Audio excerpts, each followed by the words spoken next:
안녕하십니까? 이번 시간은 AI 시대를 선도할 영재 양성 방안에 대해서 알아보도록 하겠습니다. 이러닝 연수는 3차시 분량이기 때문에 차시당 30분씩 90분간 진행될 예정입니다.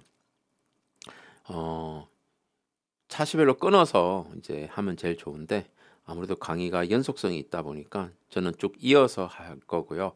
선생님들께서는 30분 단위로 잠시 멈췄다가 쉬셨다가 다시 들으시면 될 것 같습니다. 일단 목차를 보시면 딱 3시간 분량에 맞춰서 하나, 둘, 셋으로 했는데요. 상황에 따라서는 뭐 40분, 20분, 30분이 될 수도 있고요. 20분, 30분, 40분이 될 수도 있습니다. 어쨌든 90분 정도 강의가 진행될 테니 마음 편하게 먹으시고 강의를 들어주셨으면 좋겠습니다. 먼저 인공지능 시대에 대한 이해를 하도록 하겠습니다. 사실 선생님들께서도 뭐 챗GPT라든가 다양한 걸 아마 지금 인터넷에서 접하고 쓰실 수도 있는데 일단 핸드폰에 한번 저희들이 설치를 해보고 가도록 하겠습니다. 이게 이러닝이다 보니까 선생님들하고 제가 비대면이나 대면에서 같이 해볼 수는 없는데요. 일단 우리나라에서 자체적으로 챗GPT를 연동해서 개발되어 있는 프로그램들이 몇 개가 있습니다. 그 중에서 우리가 가장 손쉽게 쓰는 것 중에 하나가 카톡 서비스가 가능하도록 한 게 있는데요. 그걸 이제 에스크업 또는 이제 아수겁이라고 이렇게 부르고 있습니다. 아마 한국 사람들 듣기 좋으라고 아수겁 한 것 같습니다. 카카오톡에 가면요. 채널 추가 기능이 있잖아요. 친구 찾기. 친구 찾기 부분에서 에스크업이라고 치면 채널이 먼저 검색이 됩니다. 이렇게 뜰 겁니다. 지금은 요게 아이콘이 좀 바뀌어 있습니다. 약간 원통형으로 바뀌어 있는데 그건 그때마다 바뀌는 거고요.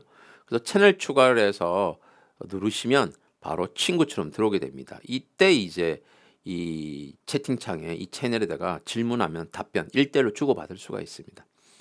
에스크업, 즉 아수업은 느낌표를 붙여서 질문하면 GPT 4.0의 기능을 쓰는 거고요.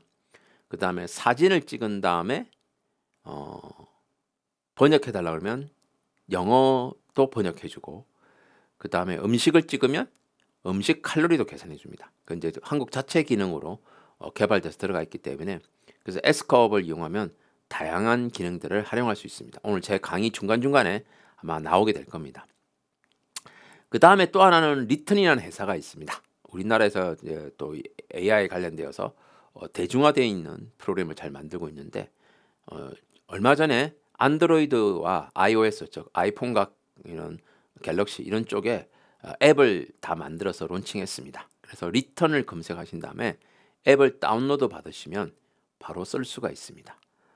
앱이 싫으시면 아까 카카오톡 같은데 바로 이렇게 똑같이 리턴을 친구 검색한 다음에 채널 추가를 하면 에스크업하고 동일한 방식으로 쓸 수 있고요. 그래서 리턴이 이렇게 이제 아이콘이 형성되어 있습니다.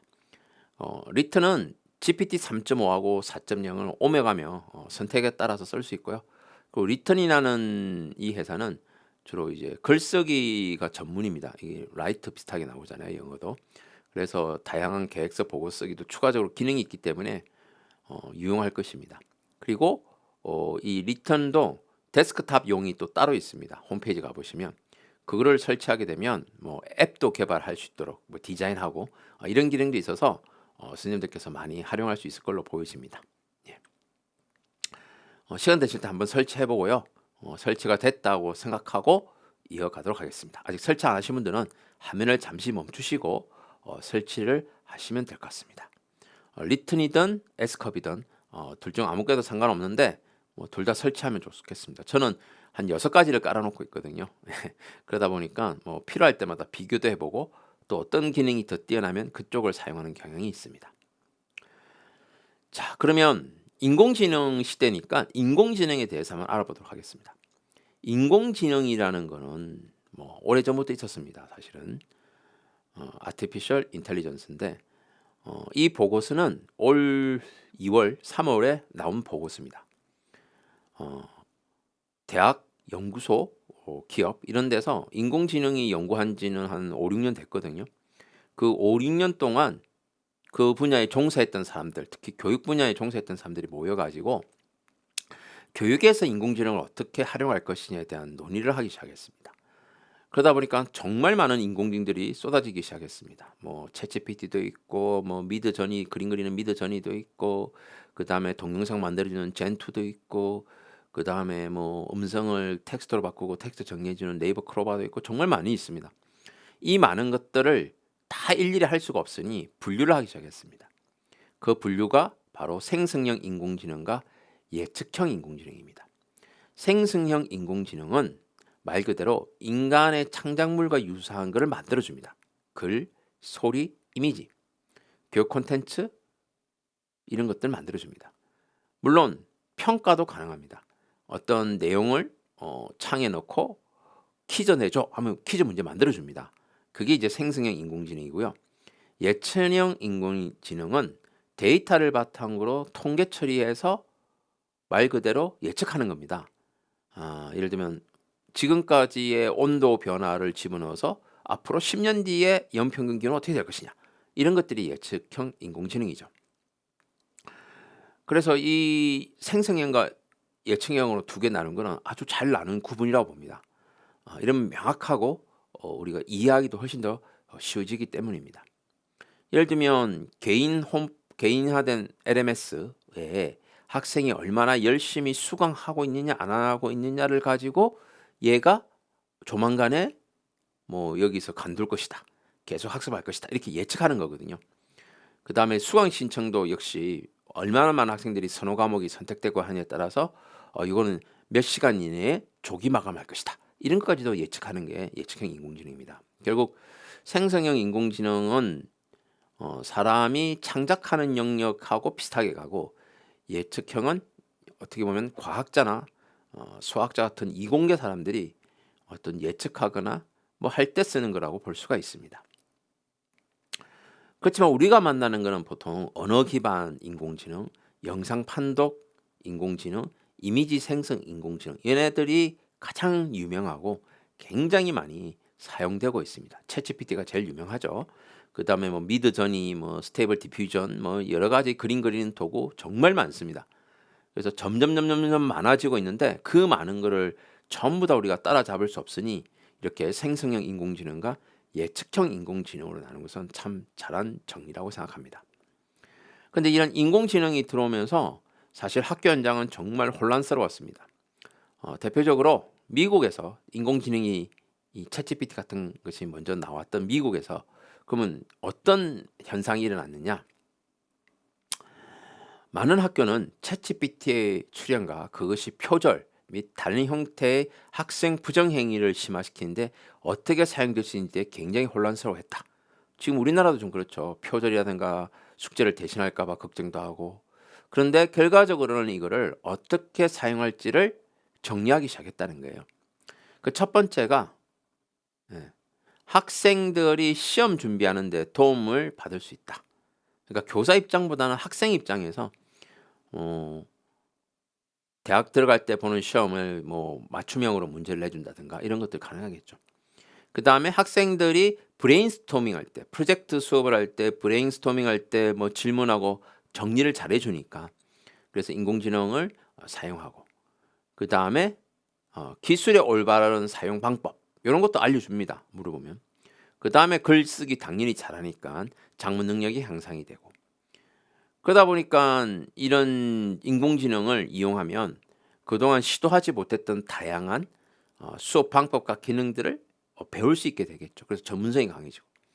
그래서 정말 많은 것들이 이루어지는데 사실 처음 다가가기 두렵고 또 교사에게 뭔가 적대적 관계가 아닌가라는 생각도 들기도 하지만 앞으로 시대는 인공지능을 활용하지 않고는 수업도 할 수 없고 수업의 의미도 없고 그리고 학생들도 재미없어 하기 때문에 이것을 적극적으로 활용하는 것이 저는 필요하다고 봅니다.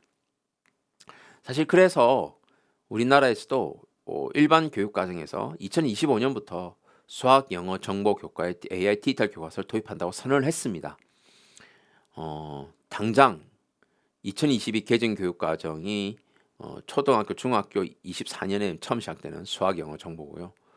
그리고 여기서 끝나지는 않고 나머지 과학, 사회 다 늘어날 걸로 예상되고 있습니다. 근데 예상되고 있는데 이 예상되고 있는 인공지능 교과서가 과연 어떤 건지 한번 교육부 홍보 영상을 보면서 살펴보도록 하겠습니다.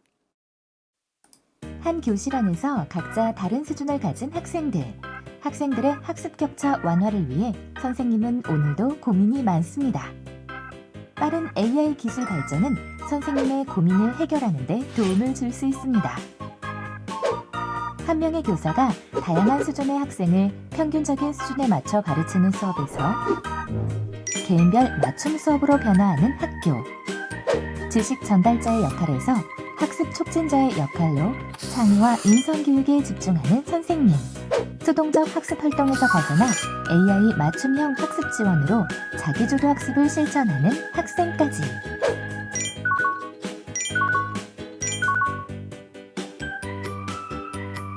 변화를 주도하는 미래 교육의 디딤돌, AI 기반 디지털 교과서를 소개합니다. 수업을 준비하는 순간 AI 기반 디지털 교과서의 AI 튜터는 선생님의 훌륭한 수업 설계를 도와줍니다. 기존 수업에서 선생님은 학생의 학습 역량에 맞는 개별 맞춤 수업 설계가 매우 어려웠습니다. 다른 수준의 학습 역량을 가진 학생에게 보통 수준의 보편적 수업 설계는 모든 학생들의 학습 욕구를 맞출 수 없고 학생들의 학습 격차를 해소하기엔 한계가 있었습니다. AI 기술의 도입으로 선생님은 각 학생이 부족한 학습 영역을 한눈에 파악하여 학생별로 부족한 부분의 학습에 집중할 수 있도록 지원할 수 있습니다. 또한 과목별, 수준별 AI 분석을 바탕으로 학생 개인별로 맞춤화된 수업 설계를 고려하고 수준에 맞는 학습 방향과 과제를 제시해 줄 수도 있습니다. 이를 통해 학생의 학습 욕구를 맞춰주고 학업 성취도도 높일 수 있습니다. 수업 시간 AI 기반 디지털 교과서는 선생님의 든든한 파트너가 됩니다.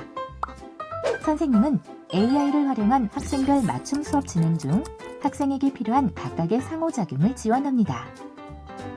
이를 통해 선생님은 학생의 창의, 인성 역량을 향상시킵니다. 선생님은 학생의 1인 1디바이스 학습 이력을 바탕으로 생성된 빅데이터 평가, 분석 자료를 참고합니다. 학습 분석 결과를 통해 학생들의 학업 성취 수준을 쉽게 파악하여 학생별 지도 및 맞춤형 수업 설계가 가능합니다. 공부하는 순간 AI 기반 디지털 교과서는 학생의 자기주도적 학습을 지원하는 AI 튜터가 됩니다. 학생은 AI 튜터를 통해 오늘 학교에서 공부한 과목에 대해 효율적인 복습이 가능합니다.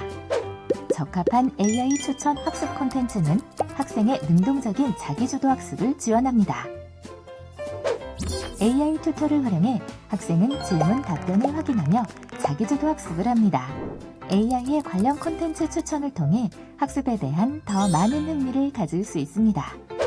학생은 자기주도 학습 후 AI 튜터를 통해 학업 성취, 목표 달성 결과 등 학습 패턴과 수준을 학습 경로대로 실행하는지 자가 점검이 가능합니다.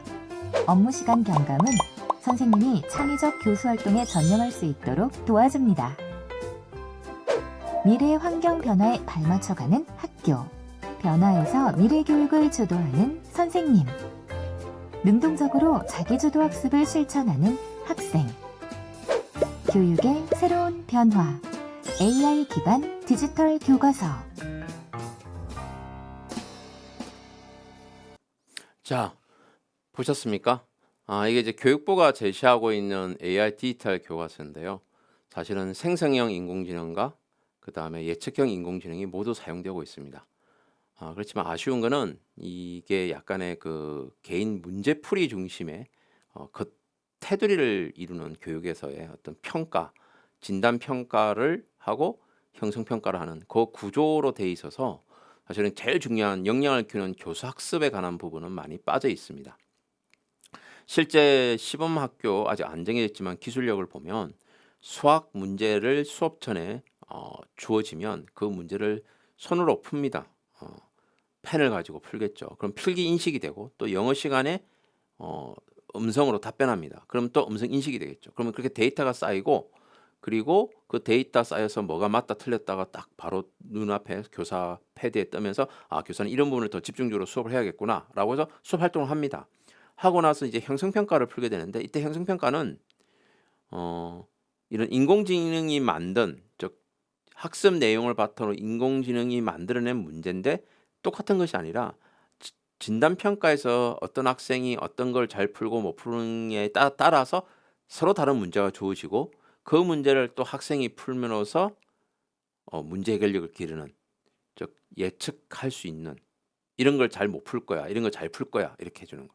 그 생성형과 예측형이 둘 다 쓰이는 거죠. 생성형은 문제를 만들어내는 거, 예측형은 진단 평가 분석해 주는 거. 근데 이 시스템은 현재 학원가에서 굉장히 사교육에 많이 쓰고 있습니다. 왜냐하면 이런 AI 관련된 업체들이 이런 소득, 매출을 얻기 위해서 수학 학원 시스템이 굉장히 많이 들어와 있습니다. 그래서 기술들을 잘 살펴보면 이와 같이 지금 이거는 이제 그 관련 기술을 갖고 있는 회사들인데요. 나의 실력은 어디쯤 미래의 성적을 예측해 보자. 한 몇 문제 풀고 나서 이 학생은 전체 순위가 어디에 있고 얘가 뭘 잘 알고 뭘 모르고 이 같은 거 데이터를 보여준다는 거죠. 그리고 나중에 그것을 메꿀 수 있는 문제가 주어진다는 거고 그다음에 생성형 AI를 이용하면 여기 이제 국어 문장인데 문장을 집어넣고 퀴즈 내줘 하면 그 퀴즈가 만들어진다는 거예요. 이런 기술도 있다는 거죠. 그래서 인공지능을 학교 수업에서 활용하는 장면을 그려줘. 이건 이제 그림 그리는 툴 중에 제가 쓰고 있는 것 중에 플레이그라운드 AI.com이라는 것이 있어요. 요즘은 어떤 사이트냐면 그림 그려주는 미드저니부터 시작해서 뭐 스테이블 디퓨전, 뭐 달리2 뭐 여러 가지 엔진들이 있습니다. 인공지능 엔진들. 이 엔진들을 또 모아서 보여주는 사이트들이 있어요. 그 중에 하나가 플레이그라운드 AI.com이라는 데인데 여기 가서 이제 프롬프트 명령을 넣는 데서 인공지능을 학교 수업에 하는 장면 그려줘 라고 해서 그림을 그리면 이렇게 다양하게 그려줍니다.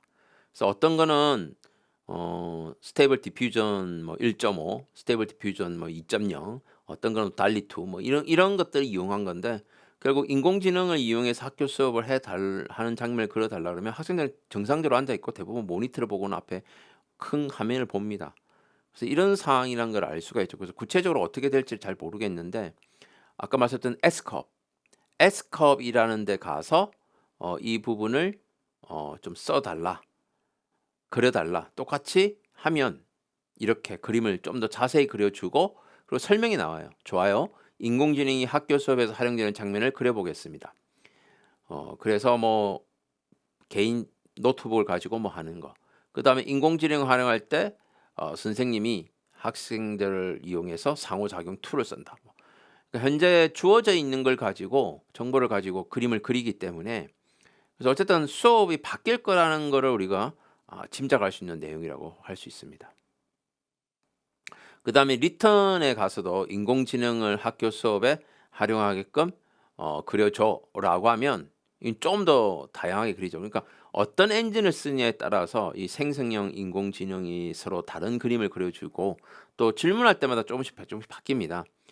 그래서 이걸 좀 더 자세히 하려고 그러면 뭐 한국의 학교에서 뭐 중학교에서 뭐 영재 수업에서 이렇게 하면 좀 더 디테일하게 나올지 모르지만 기본적으로 아까 말씀드렸던 리턴이라든가 S컵이라든가 굉장히 많은 데서 이런 생성형 AI를 가지고 인공지능 수업이 어떻게 이루어지는가 알 수 있습니다. 근데 공통점은 필기구가 이제 이런 스타일러스 펜 같은 걸로 쓰게 되고 노트 없고 교과서가 없다는 걸 알 수가 있어요.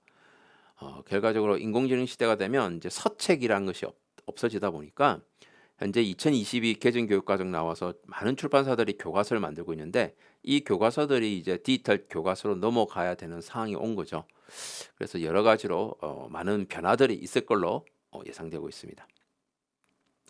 그 다음에 인공지능 시대의 교사는 어떻게 수업해야 되냐고 질문을 했을 때 이 질문하면 인공지능 S컵 이렇게 답합니다.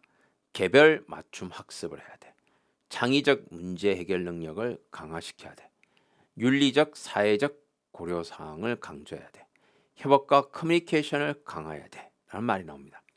지금 현재 안 하고 있는 건 아니잖아요. 근데 개별 맞춤 학습은 아까 AI 디지털 교과서로 우리가 충분히 할 수 있을 것 같고, 그다음에 윤리적 사회적 고려는 아무래도 인공지능이 정답을 얘기하지 않고 다른 것도 얘기할 수 있고, 또 이거 그림 같은 거 표절이란 것도 있고 하니까 여러 가지 문제가 있을 수가 있어요. 그래서 지금 여기에 제가 하살표 써놨는데, 창의적 문제 해결력 강화를 하려고 그러면 아무래도 비판적 사고가 인간의 능력이고, 그래서 이 인공지능이 못하지만 자신의 아이디어를 물어보고 발전시키는 건 가능해요. 예, 그럴 때 사용할 수 있다는 거고, 그 다음에 이제 이런 미디어 리터러시라고 하나요? 그런 미디어에 대한 거를 제대로 읽고 이해하고 윤리적 판단을 하는 거, 이런 것에도 활용될 수가 있고, 그다음에 협업할 수 있는 거 많죠. 예, 이런 부분들을 이용해서 해야 된다니까 기존의 강의 중심은 사라지고 강의 내용은 주로 인공지능이 맡아서 할 거고, 문제 풀이도 인공지능이 맡아서 할 거고, 결국 교사가 할 수 있는 거는 형식하고 역량 중심으로 이끌어 나가는 교수 설계가 중요해지게 되는 거죠.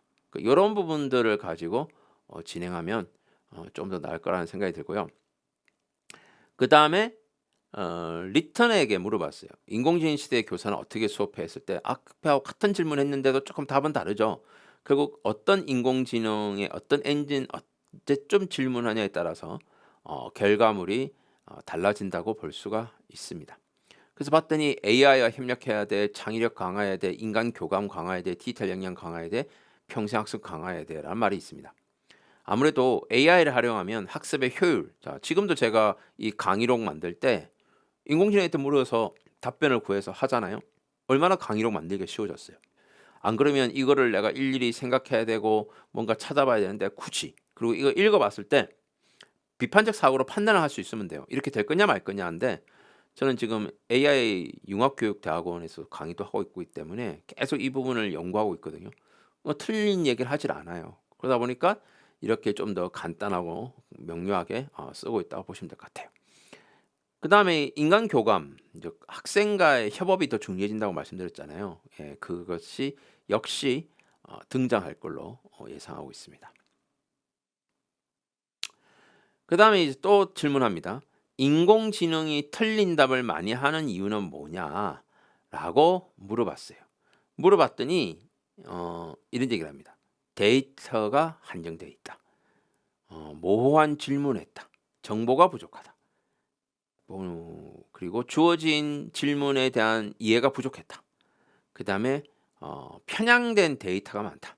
왜냐하면 이걸 학습을 할 때 편향된 데이터를 학습시키는 경우가 많잖아요. 그래서 지금 인종차별이라든가 여러 가지 문제들이 드러나고 있습니다. 여하튼 인공지능이 틀린 답을 하는 이유를 인공지능에게 물어봤더니 나를 잘 공부 못 시켜서 그래. 네가 질문을 잘못해서 그래. 약간 인간의 탓을 돌리는 것 같아요. 제가 보기에는.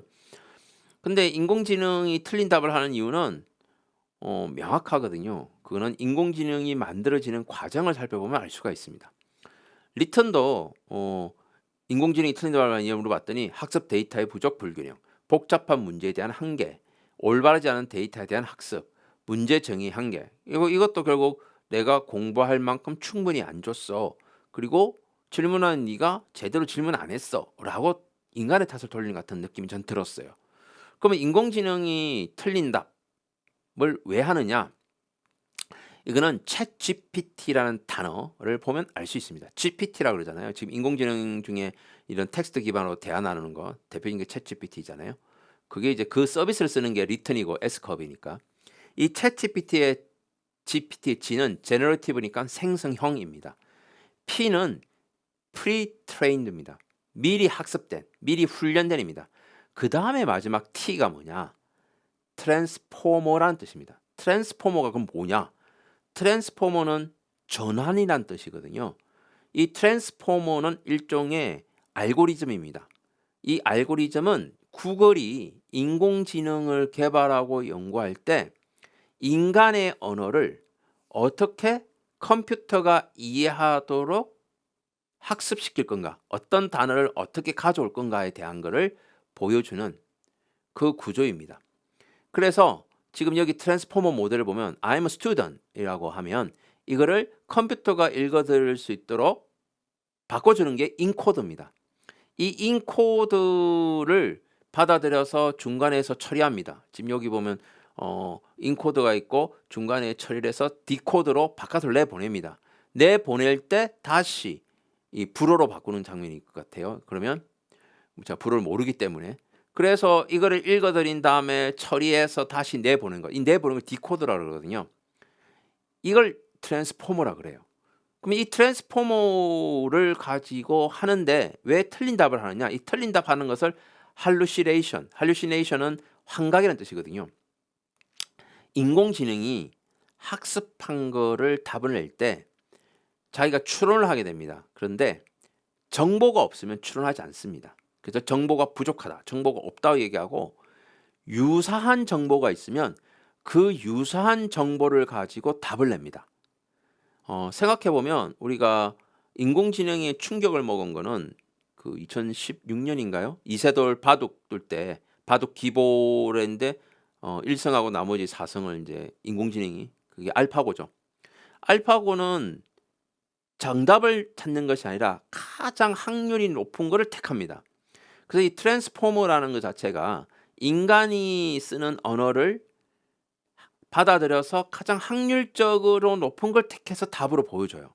그래서 학습을 많이 하면 많이 할수록 정보량이 많으면 많을수록 학습하는 요소, 매개 변수가 많으면 많을수록 훨씬 더 정답에 가까워져요. 확률이 높아지니까. 그런데 그렇지 못하면 조금이라도 유사한 게 있으면 그 유사성, 확률은 낮지만 그래도 답을 해버려요. 그러니까 어느 정도 확률이 안 되면 모른다고 해야 되는데 그러지 않는다는 거예요. 그래서 유명한 그 우스갯소리가 있잖아요. 뭐 세종이 뭐 노트북 던진 사건에 대해서 알려줘.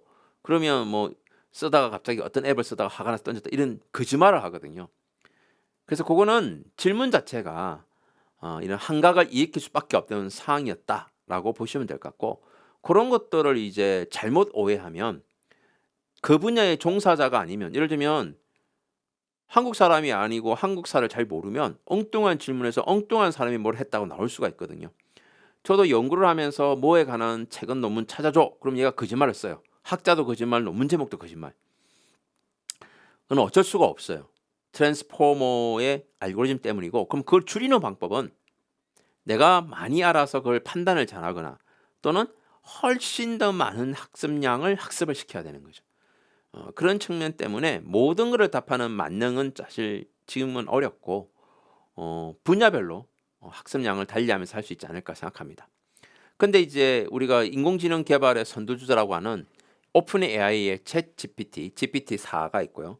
그 다음에 구글이 낸 바드가 있습니다. 물론 이제 조만간 우리나라 것도 나올 텐데 아무래도 구글이 만든 바드는 트랜스포머 알고리즘을 처음 만든 회사다 보니까 이 인코드, 읽어드리는 것이 굉장히 강해요. 그러니까 학습력이 굉장히 좋다는 거죠. 반면에 챗GPT는 디코드 쪽에 훨씬 더 신경을 많이 썼어요. 소비자가 직접 만나는 것. 그러다 보니까 저는 이제 어떻게 하냐면 어떤 질문을 던질 때 둘 다 던져봐요. 둘 다 비슷하게 나오면 아무 문제 없는데 어느 한쪽을 물어봤는데 제대로 이해를 못하거나 제대로 답변 못하나가 생겨요. 그래서 저는 바드에게는 질문을 해서 검색 기능을 이용해서 제가 잘 찾아주거든요.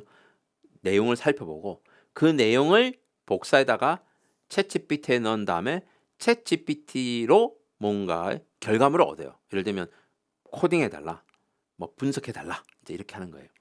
그리고 이 인공지능은 본인에게 어떤 역할을 부여하거나 시간과 장소를 부여하면 거기에 들어가서 그 상황 속에서 답변을 하도록 돼 있어요.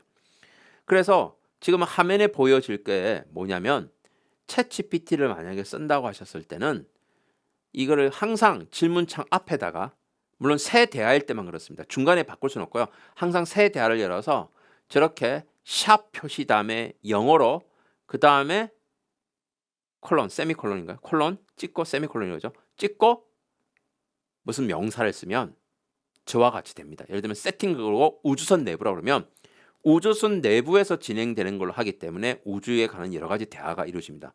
그러면 이걸 그냥 챗GPT에서 야 지금 우주선 내부라고 생각해 라고 하는 거랑 뭐가 다르냐, 이건 아예 명령어를 줘가지고 딱 고정시켜놨기 때문에 얘가 착각을 하지 않는다는 거죠. 근데 뭐라고 생각해줘, 그 대화를 나누다 보면 계속 잊어버려요 얘가. 그래서 이런 명령어들을 이용하면 장소, 그 다음에 분위기, 그 다음에 역할, 그 다음에 어떤 캐릭터, 감정, 행동 이걸 결정할 수 있어요.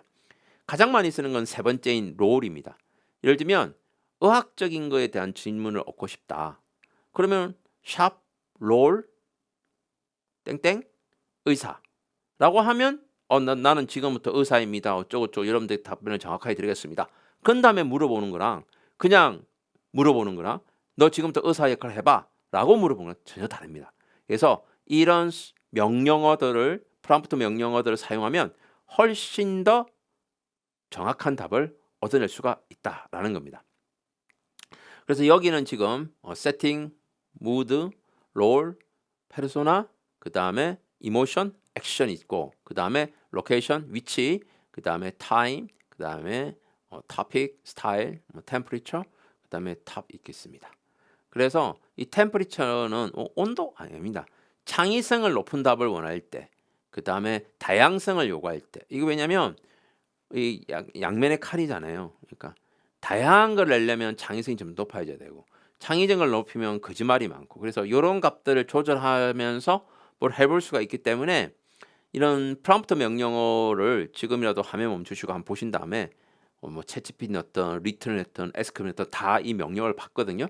그렇게 해서 질문하면 훨씬 더 뭐라고 해야 되나 훌륭한 또는 정확한 답을 얻을 수가 있을 것입니다. 한번 해보시기 바랍니다. 자, 그러면 아까 영상 본다고 좀 시간이 지나갔는데요. 실제로 한번 그러면 인공지능을 가지고 수업을 하는 예를 한번 들어보겠습니다. 인공지능으로 일단 검색한 거를 데이터 시각합니다. 그러니까 검색을 옛날에 하면 뭐 크롬 뭐 브라우저 창 띄우고 네이버 띄우고 거기다 뭘 해봐 이러면 쫙 문서들이 뜹니다. 그럼 문서 읽어보고 내가 또 정리를 해야 되잖아요. 그래서 우리가 뭐 조사 활동하면 뭐 검색한 다음에 정리해보자 이렇게 했잖아요. 근데 요즘은 인공지능이 들어오면 그냥 질문과 함께 정리해달라고 그러면 됩니다. 자, 그래서 이 인코드가 강한 바드에게 찾고 싶은 데이터, 내가 데이터를 추출하고 싶은데 여러 개 뒤지도 귀찮아. 네가 그냥 아예 표로 만들어줘. 대신에 출처도 알려줘. 왜 출처를 알려달라고 그러냐면 거짓말을 많이 하니까. 그 출처를 알려달라면 링크를 걸어줍니다. 그 링크를 들어가면 원래 사이트가 나와요. 그럼 그 사이트 데이터를 보면 아 맞구나 틀렸구나. 출처가 없으면 약간 의심해봐야 되는 거죠. 그런 다음에 이거를 이제 많은 데이터니까 한눈에 보기 어려워요. 그러려면 어떻게 했냐? 시각화라 해서 데이터를 그래프로 그려야 되는데 우리 보통 데이터가 좋으면 엑셀에 가가지고 그래프 그리잖아요. 너무 귀찮고 또 엑셀 또 설치해야 되고 열어야 되고 복잡하잖아요. 그냥 GPT 갖고만 하는 거예요. 그러니까 웹 브라우저만 띄워놓고 하는 거예요. 웹 브라우저를 띄우고 거기다가 바드 사이트 가서 뭐뭐뭐뭐뭐를 표 형식으로 출력한 그려줘. 해주면 표가 딱 그려집니다. 그럼 이 그린 거를 자 이거를 위 표를 시각화할 수 있도록 파이썬 코드 짜줘. 근데 이거를 바드에 안 하고 아까 제가 디코드가 강한 코드 같은 거 잘 짜는 챗GPT에다가 옮겨서 짜줘. 그럼 쫙 짜줍니다. 그럼 그거를 들고서 제가 파이썬 앱을 가동시키지 않고 웹 브라우저 내에서 파이썬을 가동시킬 수 있는 콜앱이라는 것이 있습니다. 구글 콜앱. 거기다 복사해서 넣고 실행하면 바로 그림이 그려진다는 거예요. 그러니까 이거는 타이핑 몇 번과 마우스 클릭만으로 모든 게 끝나는 과정이에요. 예전에는 이 과정을 하려고 그러면 이거 프로젝트 하듯이 했었거든요. 근데 그럴 필요가 없다는 거죠. 자, 그럼 콜앱은 뭐냐? 콜앱은 구글이 제공하는 일종의 무료 사이트 중인데 구글 계정만 있으면 우리 구글 계정 가면 구글 메일도 있고 구글 뭐 하드 드라이브 같은 것도 있잖아요. 구글 드라이브도 있고 막 있잖아요. 그중에 콜앱이 있습니다. 물론 구글 콜앱을 치신 다음에 들어가면 바로 뜹니다. 그러면 거기 가면 여기 그림에 나와 있듯이 웹 브라우저 상에서 콜앱을 띄우고 거기다가 지문을 집어넣으면 바로 실행합니다. 이게 무슨 얘기냐면 파이썬으로 뭔가 어떤 명령을 수행하고 굉장히 많은 양을 다루려면 본인의 컴퓨터가 고사양해야 돼요. GPU도 있어야 되고 하는데 이 콜앱을 만든 이유가 이 구글이 만든 무료 단말기를 쓸 때 거기는 뭐 엄청 고가의 메모리나 GPU 달 수가 없잖아요. 그러면 코드를 실행하고 싶어. 그럼 우리가 아예 코드 서비스를 클라우드 상에 제공할게 라고 만든 게 콜앱이에요. 그래서 구글 콜앱이라고 크롬에서 검색하시면 바로 뜨고 구글 계정 있고 딱 들어가면 바로 콜앱이 뜹니다. 거기서 카피한 걸 집어넣고 버튼만 누르면 결과물이 나온다는 거죠. 순서대로 한번 가보겠습니다. 그래서 첫 번째는 자, 바드입니다. 이게 바드 아이콘입니다. 최근 5년간 한국을 포함한 주요 선진국 5개국의 과학자 수를 표로 나타내줘. 이거 형태만 바꿔도 돼요. 뭐 출생률 변화를 알려줘. 뭐 경제 성장률을 보여줘. 물론 이제 출처는 뺐습니다. 화면 빨리 잡기 위해서. 그랬더니 이걸 그려줬어요. 뭐 이 숫자 맞는지 안 맞는지는 제가 확인하지 않겠습니다. 이런 식으로 하는 거고요. 그래서 요거를 여기 상태에서 파이썬 코드를 짜줘 해도 됩니다. 봐도 해주니까. 근데 그렇게 했을 때 실행을 시키니까 에러가 많이 나요. 아무래도 아직 디코더가 약한 것 같아요. 그래서 얘를 마우스로 쭉 끌어갖고 챗GPT 갖고 복사했습니다. 그리고 이거를 표로 그려줘. 그 다음에 이렇게 데이터 시각화. 어떻게 했냐. 위 표에서 국가별 추이를 시각할 수 있는 파이썬 코드 짜줘. 라고 하니까 쭉 짜줬어요. 그래서 이거를 위에 복사를 눌러서 콜앱에 가서 새 노트 열고 여기 코드가 바로 첫 번째 칸이 뜹니다. 여기다 복사해서 넣었어요. 카피 앤 페이스트 했습니다. 제가 일일이 친 적이 없어요. 그리고 이걸 누르면 여기 하살표 누르면 실행이 됩니다. 그럼 이게 원이 돌아가거든요. 돌아가면서 결과물을 이걸 보여줍니다. 그러니까 이거 하는데 걸린 시간은 5분도 안 걸리거든요. 결국 우리가 인공지능의 도구를 이용하면 정말 많은 데이터를 금방 시각화해서 이렇게 할 수 있어요. 그럼 이 정도면 그냥 엑셀 가서 그리는 게 낫지 않냐. 물론 이 정도의 양이면 엑셀에서 가능해요. 그런데 이 데이터가 굉장히 많고 복잡하다 그러면 사실 그걸 일일이 엑셀 가서 하는 일도 힘들고 어렵잖아요. 그리고 원하는 대로 되지 않고 그럴 때는 이런 코드도 알면 좋지만 몰라도 상관없다. 그리고 실제 이 콜앱에 가서 실행시키면 에러가 뜨면 에러가 뜬 줄이 있어요. 빨간색으로 뜹니다. 그럼 그거 카피해가지고 이 GPT가 갖고 이거 이상하다는데 왜 그래? 하면 해결 방안을 알려줍니다. 그래서 이제 코드 짤 필요가 없다고 얘기하거든요. 그래서 기본적으로 챗GPT를 이용해서 코드를 짜시려면 이 콜앱을 쓸 줄 아셔야 되는 거예요. 콜앱 쓰는 거 하나도 안 어렵습니다. 로그인한 다음에 새 노트 누르고 코드 누르면 이렇게 입력하고 바로 그림을 그릴 수가 있습니다. 시간이 좀 지난 것 같습니다. 대략 한 40분, 42분 정도 지났습니다. 그래서 그거가 이제 1차 시지만 사실 합쳐서 90분 할 거기 때문에 잠시 쉬셨다가 좀 화면 멈추시고 쉬셨다가 그 다음 거를 보시면 될 것 같습니다.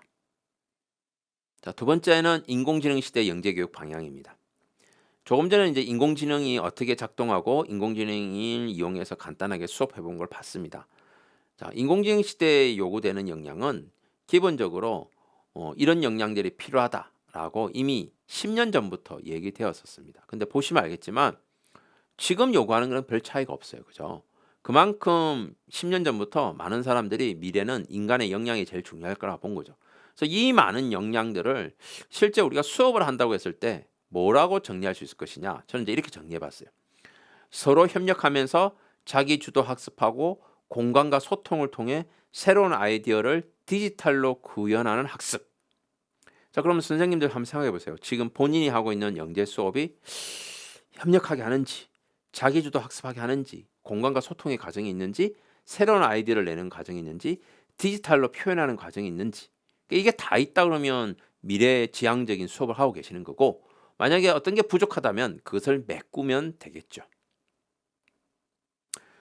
그러면 이와 같은 역량들이 실제 앞으로 이 영재교육을 받고 있는 애들한테는 어떤 영향을 미치느냐, 그리고 뭐가 더 강조돼야 될 것이냐라고 보면 사실 과학기술의 범용화, 숙련 경계의 붕괴, 직업의 전문화와 세분화라는 것은 세계적 현상이에요.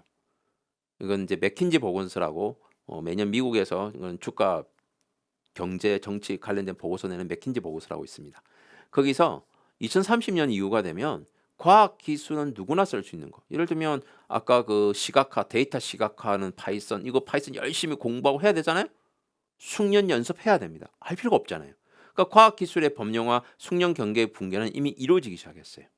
누구나 쉽게 할 수 있도록 바뀌어가고 있는 거죠. 또 직업의 전문화, 세분화도 있습니다. 직업은 더욱 더 쪼개집니다.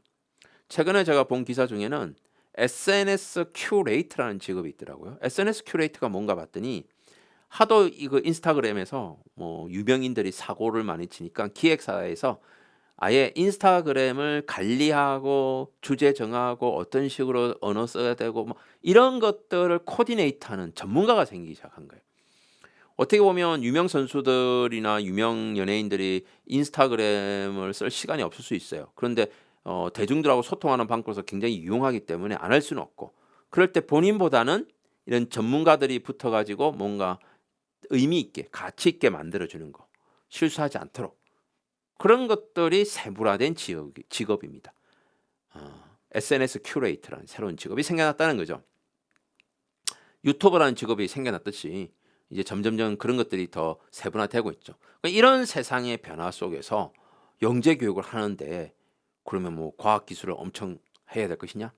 물론 그쪽 개발자가 되면 모르겠지만 일반적인 학생들에게는 이런 부분들에 대해서는 크게 인성적인 측면, 기능적인 측면, 지식적인 측면에서 강조해야 될 것이 조금 달라진다는 거예요. 일단 인성적인 측면에서 보면 예전에는 리더십이 중요하다고 그랬어요. 리더가 이끌어 나가고 사람들 따라와라 이랬는데, 그리고 성실하면 된다 했는데, 물론 그런 게 있으면 좋지만 더 중요한 것은 협업하는 마음, 그리고 공정성 있고 도덕적인 윤리를 지켜가는 협동심과 도덕성이 훨씬 더 중요해진다는 거예요. 아무래도 과학기술이 범용화되면 악용할 수도 있고 잘못된 게 할 수도 있으니까 협동심과 도덕성들을 훨씬 더 강조해야 되는 사항이 오고요. 그 다음에 기능적인 면에서도 뭐 컴퓨터를 다루고 활용 능력인데, 아까 보셨잖아요. 파이썬 코드 같은 거 굳이 뭐 인상에 좀 드시잖아요. 물론 알면 좋죠. 그러다 보니까 이제는 뭐가 중요하냐, 그거를 어떻게 쓸 것인가, 아이디어 내는 거예요. 아까 조사활동 같은 것도 굉장히 단순하지만 저런 거를 처음 생각해낸 사람은 이거 이렇게 쓸 수 있지 않을까, 아이디어 낸 거거든요. 그게 창의성이고요. 그 다음에 이런 부분들을 다른 사람과 소통하는 능력, 의사소통 능력, 이런 부분들이 훨씬 더 중요해진다고 볼 수가 있습니다. 그래서 협동심, 도덕성, 창의성, 의사소통 능력, 그리고 직업이 전문화될수록 주 전공 지식이 더욱더 중요해집니다. 특히 인공지능이 할루시네이션, 한각 거짓말할 수가 있잖아. 이런 거짓말하는 부분들을 판단하려면 주 전공 지식을 보유하는 게 더 중요해진다는 거죠. 물론 복수 지식, 뭐 여러 인문사회적 지식도 되지만 자기가 어느 하나는 진짜 잘하고 있어야 된다, 많이 알고 있어야 된다라는 것을 얘기하고 있습니다. 자, 이런 역량들이 중요하다고 하는데, 그렇다면 인공지능에게 물어봤어요. 미래에는 그러면 이게 일반 교육에도 필요한데 영재 교육이 얼마나 더 활성될까? 더 활성화될 가능성이 높다는 거예요. 이유는 교육의 중요성이 더 중요해지고, 이런 교육이 중요해지면 우수한 인재를 발굴하는 것이 더 중요해질 것이다. 그리고 기술의 발전과 온라인 시스템이 만들어지면 영재 교육이 쫙 펼쳐지겠죠. 왜냐하면 온라인 학습, 뭐 빅데이터, 가상현실, 그러니까 효율적이고 다양한 방식의 교육이 가능해서 훨씬 더 기회가 많아지겠죠. 지금 현재 제5차 영재교육 종합진흥계획에 영재교육을 온라인 교육으로 더 확대시키는 계획도 나와 있습니다. 아마 발맞춰 가는 것 같아요. 그 다음에 창의력과 소프트 스킬 중심의 교육, 역량이거든요. 써놨잖아요. 창의력, 협업, 문제결력 같은 게 중요하다라고 돼 있는데, 사실 지금 인공지능 시대에 길러야 될 것으로 크게 4가지를 제시하고 있는데, 비판적 사고 여기서 빠졌어요. 비판적 사고, 창의성, 협업, 문제결력, 이 4가지가 필수 역량이라고 되어 있습니다. 이건 뭐 영재교육뿐만 아니라 모든 교육에서 중요하다고 보는 거죠. 그 다음에 이제 이와 같은 인공지능과 디지털이 강조될수록 국가끼리의 경쟁은 더욱더 치열해질 것이기 때문에, 그래서 국가 차원의 경쟁력 강화를 위해서라도 우수 인재 양성, 영재교육이 필요하다라고 얘기하고 있습니다.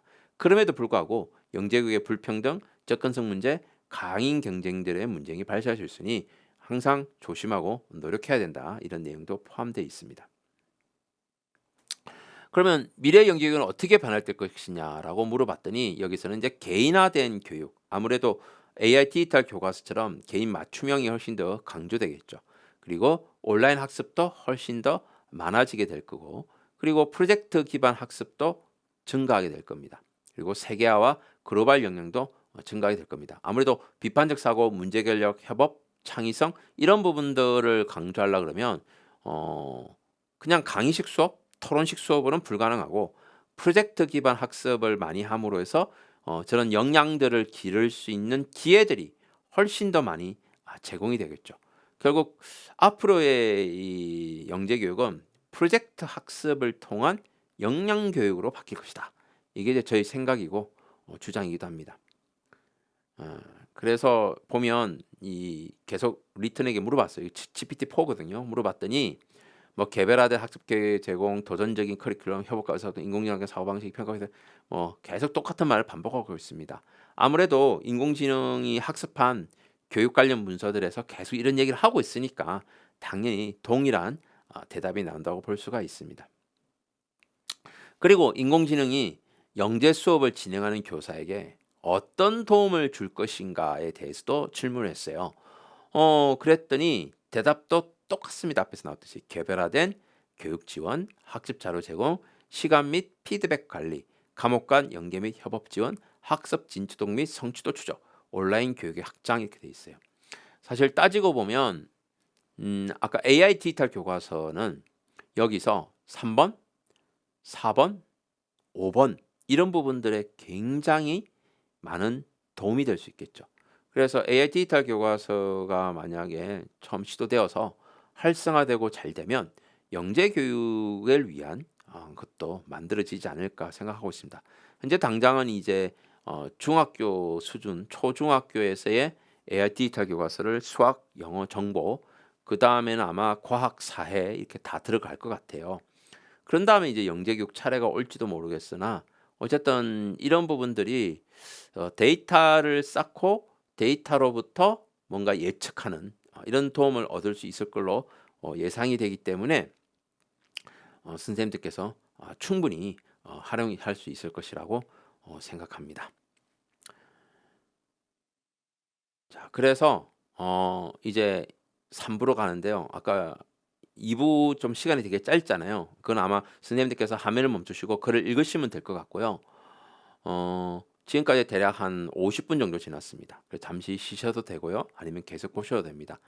요 뒷부분을 시간을 늘려놓은 이유는 이제 약간 실습적인 게 나오는데 이게 이제 비대면으로 했으면 선생님들하고 이렇게 같이 화면하고 직접 클릭해보고 하면 좋은데 이게 이제 이러닝이다 보니까 이런 것들이 있구나라는 정도로 봐주시면 될 것 같습니다. 그리고 약간의 실습이 필요하다면 제가 이제 선생님들하고 그 비대면 쌍방향 비대면 수업이 있습니다. 하루 잡혀 있습니다. 4시간 정도 하기 때문에 그때 아마 지치실 거예요. 그때 이제 혹시 이 이러닝에서 했던 거 필요한 거 있으면 그때 한번 더 보여드리고 또 같이 따라해보는 그런 시간을 갖도록 하겠습니다. 제가 그동안 그 영재교육도 대학원도 담당하고 있지만 AI 융합교육대학원에서 수업하고 있거든요. 그러다 보니까 이런 교수학습에서 인공지능을 어떻게 쓸 것인가에 대한 고민 그리고 여러 책들 또 유튜브 영상 이런 걸 가지고 스스로 공부를 좀 많이 했었습니다. 그래서 이런 연수에 이런 부분들을 좀 새롭게 제시할 수 있는 것 같습니다. 현재 교육적으로 챗GPT 어떻게 쓰느냐는 개론적이고 철학적인 얘기들은 되게 많이 나오지만 실제 수업에 어떻게 갖다 쓸 것이냐 이런 거는 되게 많이 나오지 않습니다. 그러니까 저는 주로 이제 업무용에는 많이 쓰는 얘기들이 많이 나오거든요. 근데 이제 안타까운 점은 업무용 같은 경우는 이제 유료 버전인 GPT-4를 쓰게 됩니다. 그래서 훨씬 더 많은 기능과 편리함이 있는데 학교 교육은 매달 28,000씩 나가는 GPT-4를 쓸 수가 없잖아요. 학생들 쓰려고 그러면 3.5 무료 버전을 써야 되고 그러다 보니까 어떻게 하면 학생들이 쉽게 쓸 수 있지, 쉽게 접근할 수 있지 하다 보니까 이제 우리나라 기업이 만든 S컵이라든가 리튼 같은 아수겁이라고 합니다. 이런 같은 뭐 카카오톡에서 할 수 있는 거, 자체 앱 이런 것들을 이제 가지고 수업 진행하는 방법들을 하는데 기본적으로 데스크탑이나 노트북에서 하면 훨씬 더 활성화된 걸 쓸 수가 있습니다. 스마트폰에서 할 수 있는 건 그림 그리는 거 뭐 이렇게 번역하는 정도만 가능하고요. 실제적으로 교수 학습으로는 노트북 정도가 있어야 가능하리라고 봅니다.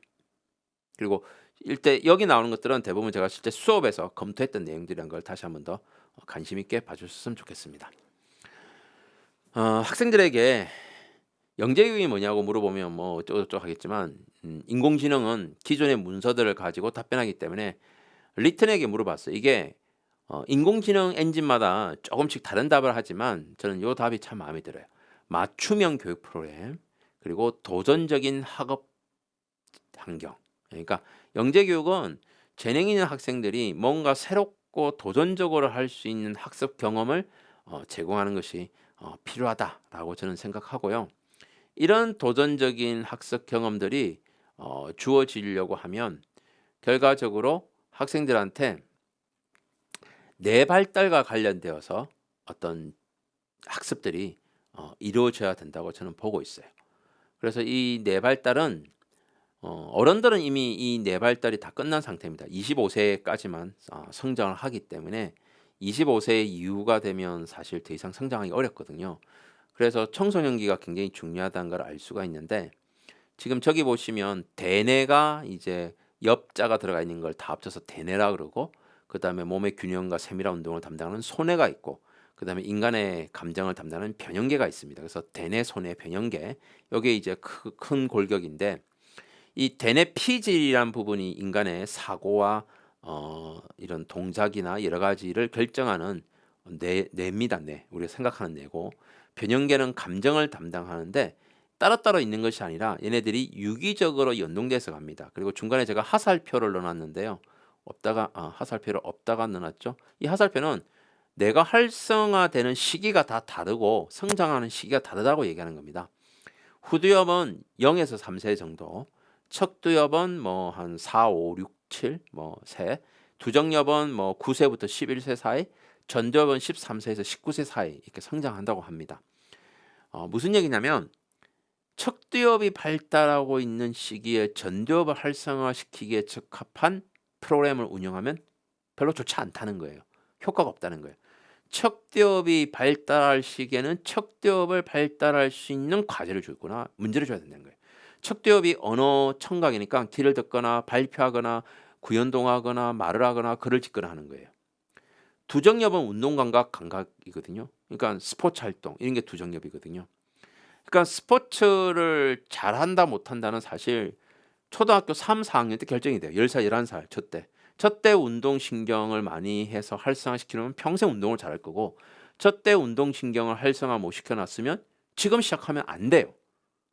즉 뇌가 활성화된다는 것은 이 대뇌 피질의 그 껍질에 주름이 많이 져야 되는데 항상 주름을 지는 게 아니라 저 시기에 주름이 거의 다 지어진다는 거예요. 그리고 이런 척두엽과 두정엽과 전두엽이 따로따로 가는 것이 아니라 하나가 발달되면 그 다음 발달 단계하고도 연동이 돼요. 그러니까 척두엽이 발달돼서 두정엽이 발달하면 운동 감각과 언어 감각이 같이 좋아지면서 시너지를 내고 그리고 전두엽이 발달될 때 두정엽이 발달됐으면 더 시너지를 내는 거예요. 그래서 똑같이 우리가 뭔가 요리를 하는데 똑같이 영상을 보고 따라하는데 어떤 사람은 손동작도 빠르고 뭔가 음식 넣는 조절하는 것도 빠르다. 그럼 그 사람은 척두엽, 두정엽, 전두엽이 다 같이 잘 활성화돼 있으니까 쉽게 따라해요. 근데 어떤 사람은 똑같은 걸 보고 있어도 무슨 말인지 모르겠고 할 때마다 손이 자꾸 삐걱하고 엉뚱하게 잘리고 그러면 척두엽과 두정엽이 잘 활성화가 안 된 거예요. 그래서 이 지능 발달 시기에 맞춰서 교육을 하는 게 굉장히 중요하다라는 겁니다. 그래서 뇌 발달에 맞는 교육 기회를 제공하는 게 좋고요. 그리고 이런 뇌 발달 단계에서 청소년기에서 잘 하지 못하는 게 두 개가 있는데 그게 하나가 계획 세우는 거예요. 그 미래 계획이라는 건데 내가 언제 뭐라고 이렇게 일정 잡는 거잖아요. 이게 사실 전두엽 기능이에요. 지금 스님들 중에는 내가 이제 내년에 뭐 하고 그다음 뭐 내년 3월에 뭐라고 이게 다 계획 세울 때 항상 MBTI 가지고 내 성격이 원래 T가 없어서 그래 뭐 J가 없어서 그래 막 이런 얘기 막 하잖아요. 약간 계획적인 인간이 아니라는 거는. 근데 사실 엄밀히 얘기하면 성격 탓이 아니고 이 뇌 활성화가 제대로 안 돼서 그런 거거든요. 그러니까 그런 분들은 전두엽이 원활하게 활성화되지 않았다고 봐야 될 부분이 맞아요. 그러니까 뭔가 판단을 잘 못한다는 거죠. 선택 장애가 발생하게 되는 거죠. 다중 작업 같은 거는 이게 뭐냐면 두 개의 일을 동시에 진행하는 거예요. 근데 이게 되려 그러면 두정엽이 손으로 움직이고 머리에서 판단하고 예를 들면 의사들 이게 수술하다 갑자기 어떤 돌발상이 났을 때 그걸 판단하면서 수술하는 칼부위 요즘 의사 관련된 낭만 닥터 김사부 드라마도 있었고 정말 많잖아요. 의사들 출연한 드라마. 의사가 출연하는 게 아니고 의사 수술 장면을 다룬 근데 그런 돌발 상황일 때 바로바로 이렇게 할 수 있는 거. 이게 다중 작업이에요. 10대 때 이게 잘 안 된다는 거예요. 특히 10대 때는 이 활동과 학습을 동시에 하는 게 사실 쉽지 않아요. 우리가 활동을 하면서 뭔가 지식을 쌓을 거야. 그게 쉽지 않다는 거예요. 활동은 활동일 뿐, 학습은 학습일 뿐, 이런 다중 작업을 하는 게 과제 전환 능력인데 이게 사실은 두정엽이 굉장히 발달되면서 전두엽이 발달돼야 돼요. 따지고 보면 초등학생은 척두엽, 두정엽이 발달될 시기예요. 후두엽은 이미 유아 시기 끝났고 척두엽도 사실 초등학교 저학년이에요. 결국 초등학교 고학년은 척두엽, 두정엽, 전두엽 일부 이렇게 발달될 시기니까 손으로 활동하고 만지고 뭐 이렇게 조립하고 뭐 이런 행위가 굉장히 중요한 거예요. 그러면 중학교 이상이 되면 어떻게 될까요? 전두엽이 더 중요해진 시기가 되죠. 고등학생은 말할 것도 없이 전두엽이 돼야 되고요. 그 시기에 적절하게 일어나야 이게 활동이 이루어진다는 거예요. 그런데 인공지능을 쓰게 되면 도구로 쓰게 되면 뭔가 검색하고 타이핑하고 이런 거 할 때 초등학생에게 인공지능 도구를 써서 뭘 한다. 언어 청각에 도움이 되니까 할 수도 있겠지만 중학생한테는 저렇게 뭔가 직접 만들어 보고 해야 되는 거니까 오히려 안 좋을 수도 있는 거죠. 그래서 어떤 내용이 어떤 프로그램에 따라서 조금씩 다를 것 같고 그래서 지금 여기 계신 분들이 수업하는 대부분의 학생들은 이 후두엽은 거의 뭐 0에서 3세니까 척두엽은 사실 유아기 때니까 어떻게 보면 초등학교부터 고등학교 사이는 이 두정엽과 전두엽을 활성화하는 교육 기회가 제일 중요하다. 그러니까 손으로 뭘 직접 수공적 기능을 익히게 하고 뭔가 의사결정과 판단이나 조절하는 이런 게 필요하고 그리고 이때 또 중요한 게 이 변형계가 이것에 대한 우호감 뭐 또 하고 싶은 마음 열정 이런 것을 간장하다 보니까 이런 편도체라든가 전대상해 같은 해마 같은 부분들이 불안하지 않도록 연동될 필요가 있어요. 실질적으로 10대들은 호르몬 변화가 굉장히 심한 시기이기 때문에 처음 몸이 받아들이기 때문에 스트레스가 굉장히 강합니다. 그래서 스트레스 많이 받습니다. 그 스트레스에 약하면서도 그 스트레스를 극복하는 거를 받아들일 자세는 또 잘 돼 있어요. 어른들은 스트레스 받으면 그거를 극복하기 되게 어려운데 애들은 또 극복하기 좀 더 쉬운 열린 게 있어요. 아직까지 완벽하게 고착화 안 돼 있기 때문에. 그래서 이런 스트레스를 없애주는 방법 중에 하나가 대인관계, 유연성, 끈기, 자기조절, 긍정성, 자기돌봄인데 이런 거를 높여주는 방법은 결국은 도전과제나 모둠활동밖에 없어요. 그래서 10대 때는 모둠활동을 통해서 수업을 진행하는 게 맞아요. 그 개별학습은 별로 안 좋아요. AIT 이탈 교과서가 개별 맞춤형이라는 이름을 가지고 결국 문제 푸는 형태로 가게 되면 이런 회복 탄력성 기우개는 안 좋은 거예요. 그래서 적절하게 섞어서 쓰는 것이 반드시 필요하겠죠. 그 다음에 요즘 아이들은 이 스마트폰을 손에 안 놓습니다. 아무래도 디지털에 연결되어 있어야만 된다는 강박관념이 있습니다. 이게 중독 증세죠. 근데 적당히 하는 것은 뇌에 좋은 영향을 미쳐요. 게임은 일부 뇌 영역, 특히 이제 변형계 부분, 해마가 있는 변형계 부분의 감정을 이렇게 극우호화하면서 후두엽과 두정엽, 그러니까 소리 듣고 그다음에 말, 글, 언어, 그다음에 두정엽, 손동작 이런 부분들에 영향을 줍니다. 게임이. 그러다 보니까 작업과 시공학 능력이 커지니까 결국 이게 어디에 도움되겠습니까? 전두엽에 도움이 되는 거예요. 그래서 적당히 즐기는 건 좋은데 과도하면 안 된다는 건 누구나 알고 있는 사실이죠. 그다음에 다중 작업이라는 거는 아까 이제 어렵다 그랬잖아요. 예를 들면 이 과제 전환이 잘 안 되는데 내가 좋아하는 아이돌 음악을 들으면서 공부를 하면 나 공부가 잘 돼. 이거 그냥 감정적으로 좋을 뿐이지 실제로 내 도움이 안 된다는 거예요. 학습에 지장을 초래하고 코르티솔이라고 하는 스트레스 주 원인 호르몬이 분비가 돼요. 이 코르티솔이 쌓이면 우울증 걸리고 심각해지거든요. 그래서 활동과 학습은 결합하지 않는 게 좋아요. 정서적 만족만 제공하기 때문에 결국은 어떤 식으로 어떤 부분은 학습이고 어떤 부분은 활동이고 이런 거를 잘 계획을 세워서 수업을 설계를 해야 돼요. 이거 뭐 활동하다 보면 애가 스스로 공부하게 되겠지. 그러지 않다는 거예요. 어른들은 되지만 아이들은 10대들은 다중작업 기능이 약화되어 있기 때문에 왜? 전두엽이 아직 발달 안 돼 있기 때문에 그래요. 그래서 학습과 활동을 구분하는 그런 체계적인 교수 학습이 반드시 요구된다라고 볼 수가 있습니다. 자, 그다음에 또 물어봤어요. 물어봤더니 뭐 같은 얘기 뭐 하고 있습니다. 이거 아까 했던 말이죠. 한 말인데 여기서 제가 얘기하고 싶은 거는 이거예요. 어, 정통적으로 이 영재학급이나 영재교육원은 주로 보편적인 아이들 속에서 추가 교육 개념으로 잠재력 개발을 하는 겁니다. 성취도 차 있는 아이. 근데 이제 주간주의는 얘는 특별하니까 특별한 교육이 필요해. 이게 이제 엘리트 교육으로 영재학교에 해당합니다. 근데 지금 여기 연수 받는 분들은 대부분 객관주의 교육을 하실 분들이니까 결국은 학생들한테는 조금 전에 말씀드렸던 그런 뇌 발달과 관련되어서 하는 것이 필요하다. 이 말씀을 드리려고 하는 겁니다. 자, 그러다 보니까 영재교육 프로그램은 과거부터 살펴보면 과거에는 주로 속진 위주의 수업을 진행을 했었어요.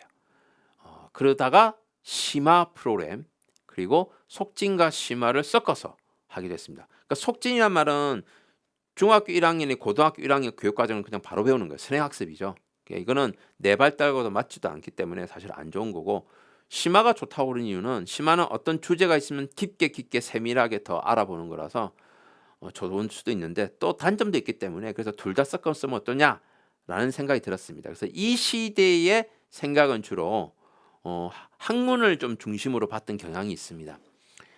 산업시대는 아무래도 지하 자원에서 물질을 추출한 다음에 그 물질을 가지고 물건을 만들어서 파는 이런 산업 구조를 가지고 있었기 때문에 학교에서는 아무래도 이 물질에서 제조로 넘어가기 전까지 자원에서 물질 만드는 거 이런 부분이 중요했던 것 같아요. 그래서 주로 지식 위주를 다루게 되는데 이 지식이 주로 어떤 개념, 명제적 지식을 다루는 개념, 그 다음에 방법적인 걸 다루는 절차적 지식, 이 두 가지를 중심으로 이루어져서 수업 내용은 주로 지식은 설명 그리고 예측이라고 하는 두 가지 형태로, 그러니까 다음 중 바르게 설명된 것은 어떤 조건이 주면 어떻게 되겠냐, 이제 이런 쪽으로 보통 수업이 이루어졌다는 걸 알 수가 있어요. 요게 사실은 오늘날 우리가 중간고사, 기말고사 보는 내용과 거의 일맥상통하죠. 그 다음에 이제 영재교육이 막 활성화되면서 이제 법으로도 만들어지고 막 우리나라도 들어오고 하면서 속진을 했다가 심화했다가 뭐 여러 가지 했지만 결과적으로 미래 시대 영재교육은요, 실제 문제를 가지고 사회 문화적 맥락에서 어떤 새로운 아이디어를 내는 연구 프로젝트. 그러니까 앞에 심화는 렌줄러가 했던 건 프로젝트가 강한데, 이 연구 프로젝트라는 개념은 주제 설정부터 본인들이 해 나간다는 개념인데, 이 개념이 왜 중요하냐면 사회가 좀 바뀌어서 그렇다는 거죠. 앞에서는 자원에서 물질을 뽑아내고 물건을 만드는 시대였다면 지금은 데이터로부터 정보를 뽑아내고 그 정보들이 모여서 지능화가 되는 물건이 되는 이런 시대가 된 거죠. 사실 보면 앞에서 여기 자원 물질, 지하 자원 많은 나라 부자였죠. 물론 지금은 지하 자원이 많아도 뭐 이런 정치적 문제로 못 사는 나라들이 있을 수 있습니다. 그 다음에 물질 독일, 일본, 제조 한국, 대만, 상품 판매 영국, 싱가포르입니다.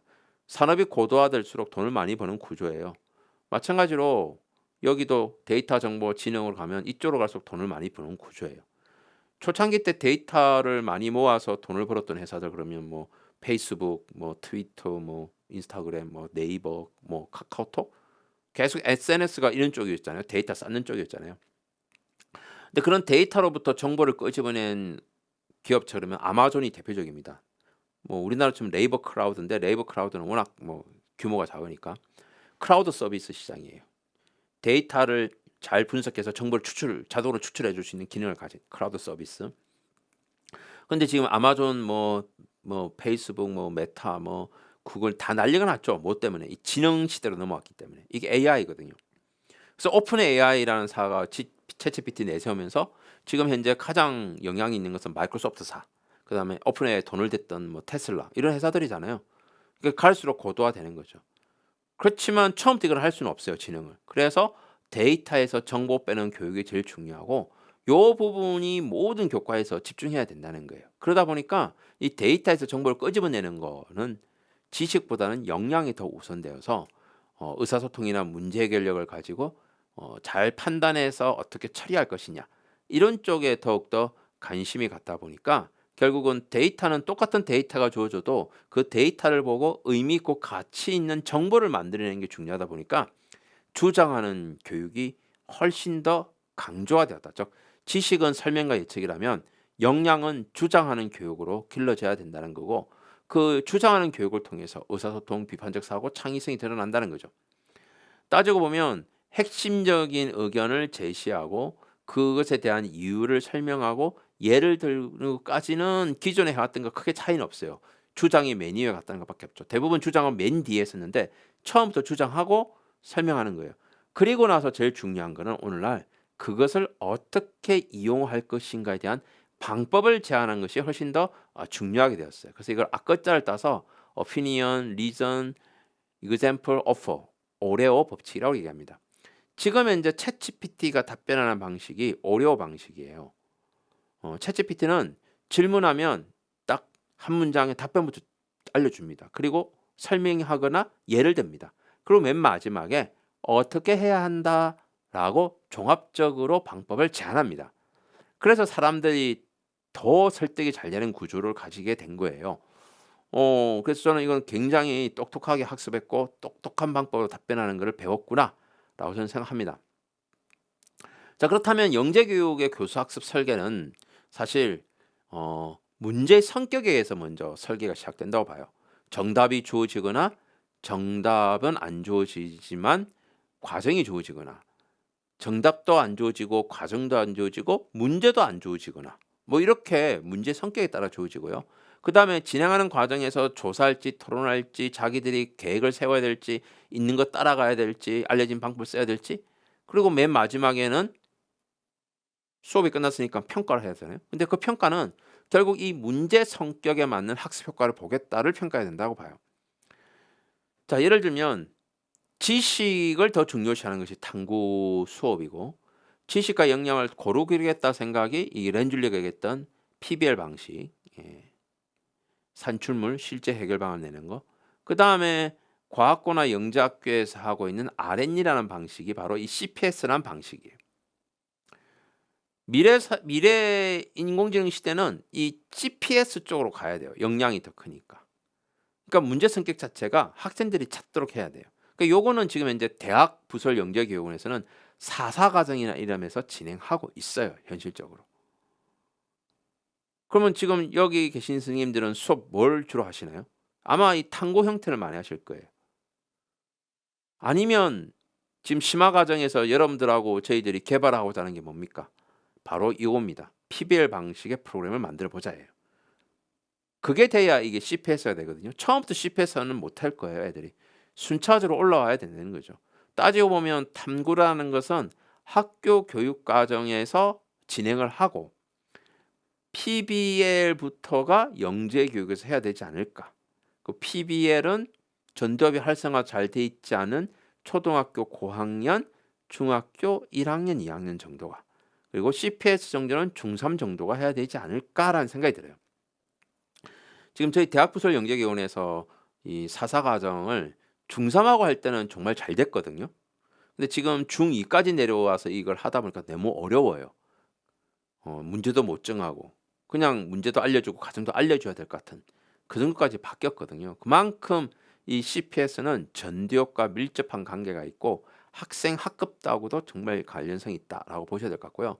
그래서 이렇게 세 개의 관점으로 본인의 수업을 좀 이렇게 비춰보면 내가 어떻게 발전할 것인가, 내가 어떻게 변화될 것인가를 알 수 있어요. 특히 이 창의적 문제 쪽으로 갈수록 미래지향적이다. 그리고 인공지능 시대는 반드시 이걸 해야 비판적 사고, 창의성, 문제 해결력, 협업 모두 다 기를 수 있다. 이렇게 생각하시면 될 것 같습니다. 그래서 여기에 다루어지는 프로젝트 유형에는 여러 개가 있습니다. 꼭 그 과학만 하는 것이 아니기 때문에 실생활 문제를 다루는 이런 문제, 디자인 체인지, 추상적 질문 탐구, 조사 연구, 쟁점에 대한 입장, 뭐 여러 가지 프로젝트 형태가 있을 수 있어요. 그래서 이건 교과가 딱 정해진 건 아니기 때문에 얼마든지 다양하게 진행할 수가 있고 이런 거 할 때 중요한 거는 이제 이런 부분에서 문제를 직접 정하고 학생들이 방법을 세워서 뭐 이렇게 의견을 낸다. 이러면 이제 CPS가 되는 거고 문제를 어느 정도 주고 방법도 알려주면 이제 PBL이 되는 거고. 저는 그렇게 생각합니다. 그래서 이 프로젝트를 유형이 여러 개가 있으니까 뭔가 꼭 만들어내야 된다, 뭔가 산출물 내야 된다 이건 아니에요. 조사 연구는 산출물 자체가 보고서로 끝나겠죠.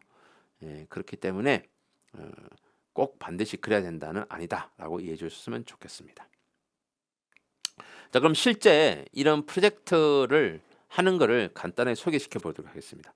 챗GPT를 가지고 이런 그 전기회로 요즘 아두이노라고 고등학교도 쓰고 중학교도 많이 하는데 물론 이제 초등학교에서는 뭐 마이크로비트 쓸 수도 있고요. 쉬운 방법은 일단 온라인상에서 해보는 겁니다. 실제 안 하고도. 팅커캐드라고 오토데스크라는 회사가 만든 온라인 이 플랫폼이 있습니다. 여기 들어가서 회로 만들기를 하고 거기서 아두이노 프로그램 코드를 챗GPT로 만든 다음에 실행하는 방법이 있습니다. 자, 예를 들면 가볼게요.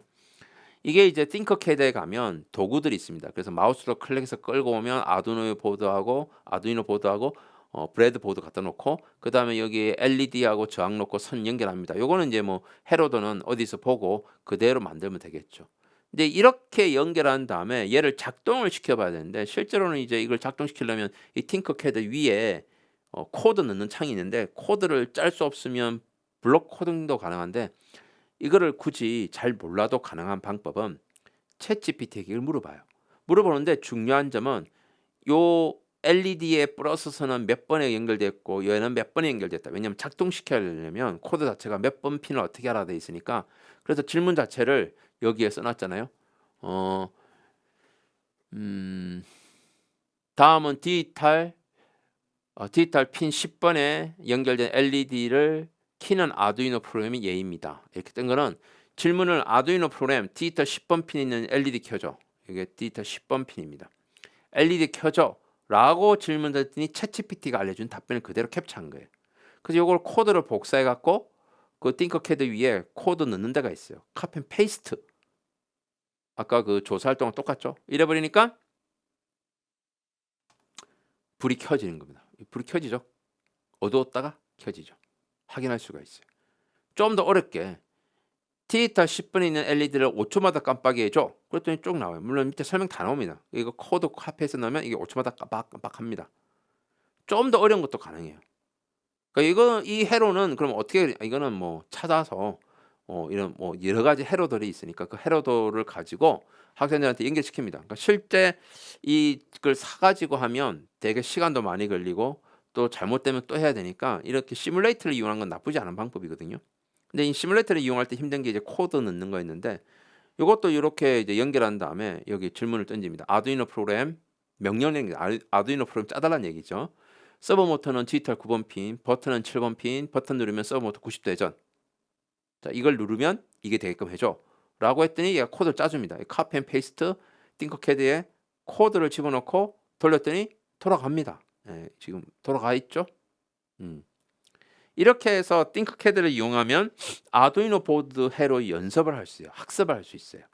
그리고 학생들한테도 이런 뭘 개발하고자 할 때 직접 하기 전에 이런 시뮬레이터를 이용해 보면 훨씬 쉽고 코드를 잘 몰라도 코드 짜는 거를 물어보고 가져와서 집어넣고 하면 그리고 설명이 다 돼 있습니다. 옆에 이 코드는 뭘 나타내고 그거를 이용해서 뭔가 수정하거나 하면 훨씬 더 이런 코드 학습도 훨씬 더 실제 기계를 다루는 데서 좀 더 적극적으로 다룰 수 있는 도움이 될 것으로 보고 있습니다.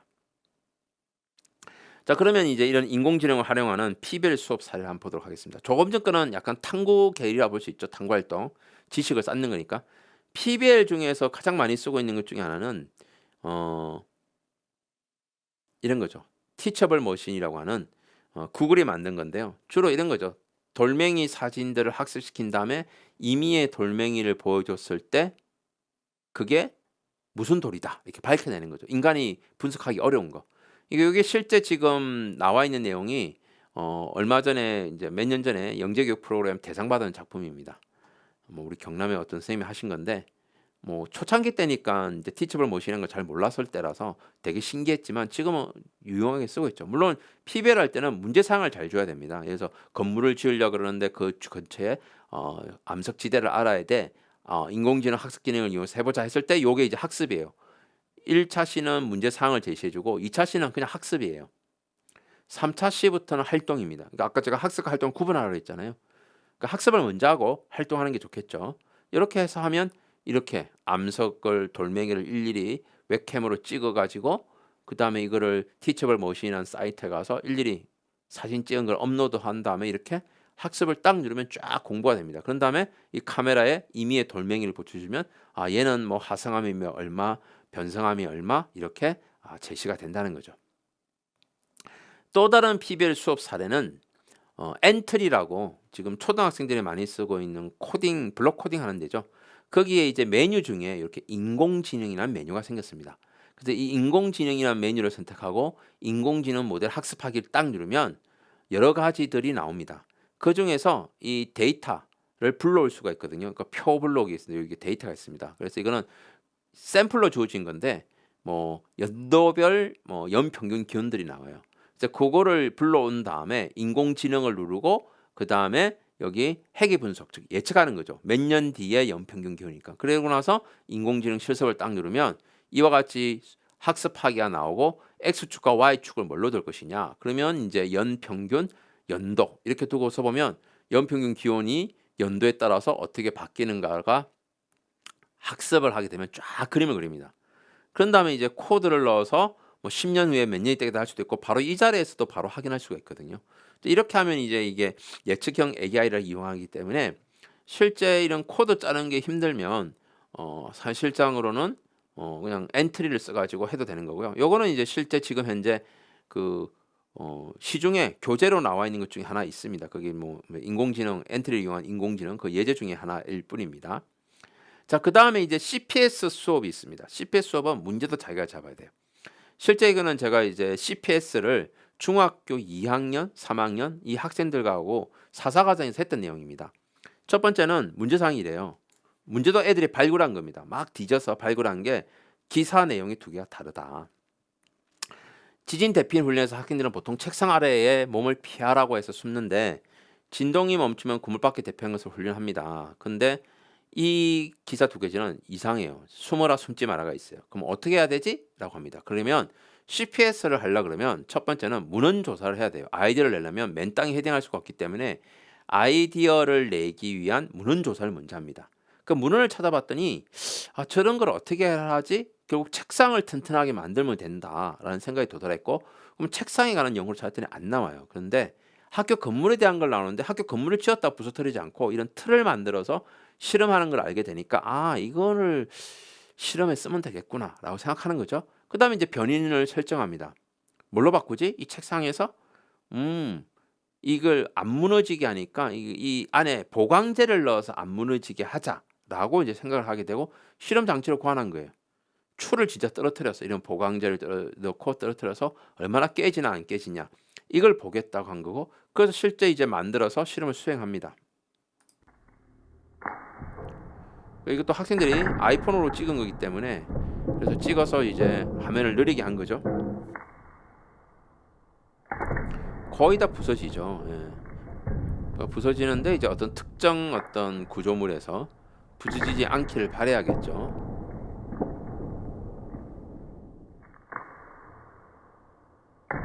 거진 다 부서지죠.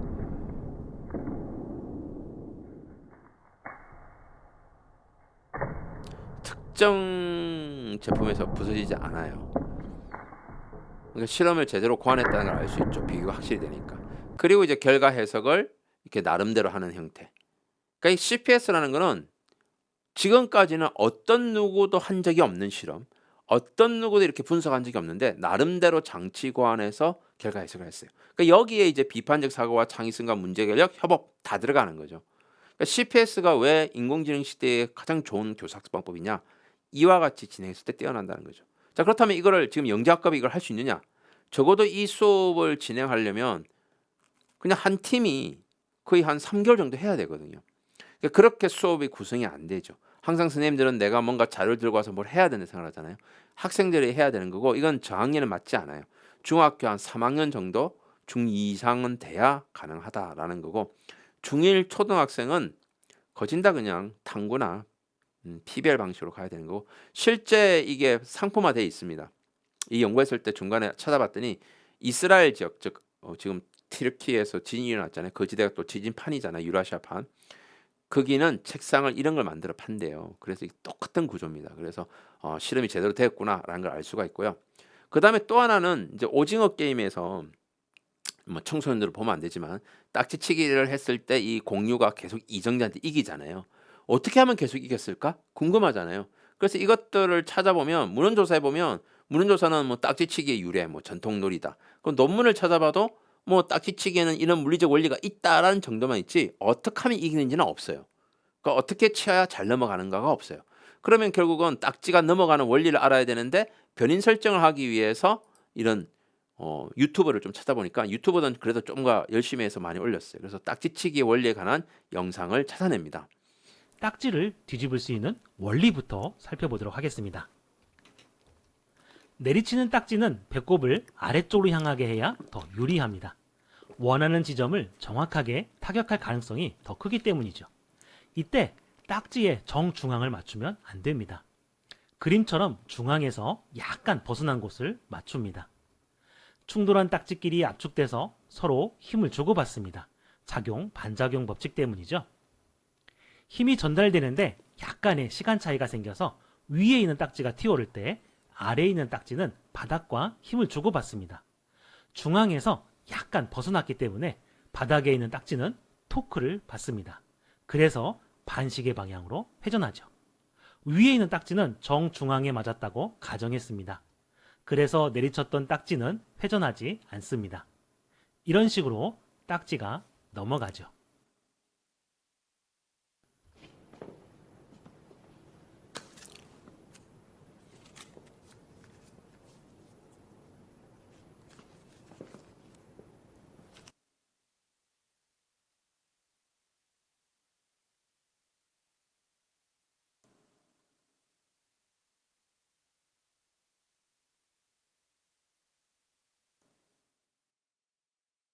자, 그래서 실제 딱지가 넘어가는 원리는 설명이 되지만 이게 어떻게 될지는 사실 잘 모른다는 거죠. 그래서 이제 문제를 변인을 설정합니다. 이게 딱지 치는 위치에 따라 다르으니까 이 각각 하살표 있는 지점 어디를 쳐야 잘 넘어갈까를 이제 문제를 설정하고 변인을 설정하고 실험 장치를 고안해야 되는데 사실 딱지치기는 칠 때마다 이게 방향이 틀어지고 정확한 위치를 맞추기가 어렵잖아요. 그래서 인간을 하기는 진짜 어렵습니다. 그럼 기계 장치를 만들어서 딱지를 동일하게 쳐야 되는데 그것도 어렵고 학생들 수준에서는 결과적으로 할 수 있는 건 이런 시뮬레이터 툴이 있으면 됩니다. 그래서 시뮬레이터 툴이 있고 또 시뮬레이션 결과는 항상 뒤에 실제로 해보고 영상을 찍어봐서 실제 되는지 아닌지 확인해 봐야 되거든요. 그때는 어쩔 수 없이 맞춰야 되지만 일단은 제일 근접한 위치를 찾아야 되니까. 그래서 시뮬레이터 프로그램 인터랙 피직스라는 걸 돌려서 실제 이제 실험을 합니다. 실험해 본 결과가 여기 이제 하나씩 나옵니다. 그래서 딱지가 바로 있을 때, 뒤집어졌을 때 이렇게 뒤집는 이런 경우와 뒤집어지지 않는 경우, 지금 넘어가는 경우가 있고 안 넘어가는 경우가 있잖아요. 그래서 실험을 수행해서 어떤 결과를 얻게 됩니다. 물론 이제 실제 실험은 결과를 얻은 다음에 과연 그럴까 해서 영상으로 찍으면서 실제 딱지의 어느 부분을 맞췄더니 넘어가더라라고 하는 거죠. 그래서 결론적으로는 뭐 이게 빗면 바로 섰을 때는 꼭지점에서 모서리 중간, 뒤집었을 때는 모서리 근처를 쳐야 유리하다. 이렇게 이제 결론을 얻을 수가 있었던 거죠. 이제 마지막 사례입니다. 이거는 이제 우리가 다들 알 거예요. 음료수를 듣고 뚜껑을 닫지 않고 뛰어가면 넘칩니다. 그래서 이 부분을 어떻게 해결할 것인가에 대한 고민입니다. 사실 이거는 이제 상품 아이디어도 낼 수 있는 부분이라서 굉장히 시행착오를 많이 겪어야 되는 약간 공학적인 내용이 들어가 있습니다. 그래서 이런 경우에는 앞에는 약간 과학적인 내용이 많이 들어가서 문헌조사, 변인 설정, 실험 설계 뭐 이렇게 실험 수행했고 분석했는데 이건 공학적인 내용이 들어가 있잖아요. 뭔가 물건을 새롭게 개선하는 거니까 이런 경우는 제일 먼저 문제부터 정확하게 정의해야 됩니다. 해결해야 될 문제가 뭐냐? 넘침을 방지한다. 그럼 그 다음에 개념 설계라는 것은 시행착오입니다. 그럼 이걸 어떻게 할 것인가? 그래서 여러 가지 이건 어떤 변인을 크기를 바꾼다가 아닙니다. 뭐 이 각도를 5도 바꾼다 이게 아니고 이것도 넣어보고 저것도 뭐 여러 가지 시행착오를 해보는 거예요. 그래서 X자형, Y자형 울퉁불퉁한 거 이렇게 개념 설계하고 이 개념 설계에 따라서 실제 해보는 겁니다. 물론 이때는 이제 과학적인 실험이 요구되겠죠. 그래서 실제로 저걸 들고 뛸 수는 없으니까 동일한 힘으로 뛴다고 전제했을 때 용수열 저울로 잡아당긴다고 생각을 하는 거예요. 그래서 어떤 경우는 물이 넘치고 어떤 경우는 물이 넘치지 않는 이와 같은 일들을 당하게 되니까 어떤 구조물이 가장 넘침을 방지할 것이야 라고 되니까 결과적으로 그거를 좀 더 디테일하게 만들면 정확하게 넘치지 않는 걸 만들 수가 있겠죠. 그리고 이제 평가를 합니다. 평가는 이제 데이터를 가지고 그래프도 그려봤더니 X자형이 제일 튼튼하구나. 당연하겠죠. 이게 구조물이 많을수록 부딪히면서 와류가 형성되면서 넘치지 않게 되겠죠. 근데 이제 뚜껑을 저거 안 쓰고 뚜껑 쓰는 이유는 저렇게 되면 구조물이 들어가게 되면요. 단가가 올라가거든요. 뚜껑이 제일 싸다고 그래요. 그래서 요것도 특허를 내면 좋겠지만 굳이 특허 내봤자 허용성이 떨어지니까 없었던 거지만 공학적 설계의 과정으로서 문제 정의, 개념 설계, 개념 설계 분석, 개념 설계 평가라고 하는 또 다른 방식으로 CPS를 해본 내용이라고 볼 수가 있습니다.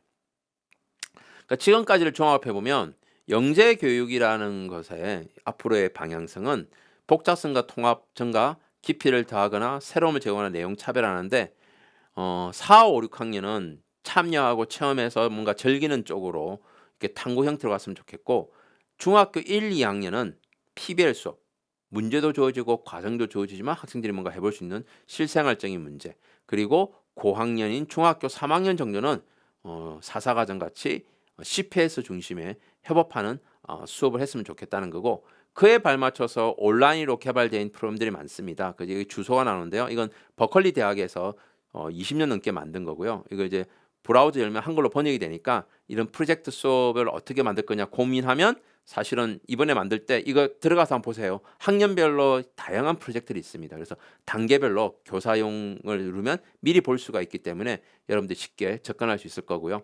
그리고 이제 공동탐구라고 해서 우리나라에서 지금 진흥형 과학실을 만든 데서는 이런 것들을 할 수 있게 돼 있습니다. 이 공동탐구의 기획을 제가 했고 개발에 들어갔었기 때문에 똑같이 기초연구, 심화연구, 자유탐구가 있는데 이 기초탐구가 탐구고 심화탐구가 PBL이고 자유탐구가 CPS예요. 그래서 이것도 지금 선생님들 들어가 보시면 이렇게 진흥형 과학실의 공동탐구 참여하면 저는 지금 못 들어가요. 이게 현직 교사하고 학생들만 들어갈 수 있기 때문에 들어가면 이와 같이 내용이 나오고 기초나 심화냐에 따라서 가면 이렇게 단계별로 쫙 진행이 됩니다. 그래서 이런 내용들을 살펴보시면 앞으로 미래의 탐구 활동이 온라인 교육으로 어떻게 진행이 되고 인공지능을 어떻게 쓰고 센서 어떻게 쓰고 이런 것들을 볼 수가 있어서 굉장히 큰 도움이 될 것 같습니다. 네, 90분이 훨씬 지났네요. 네, 긴 시간 강의 들어주셔서 감사합니다.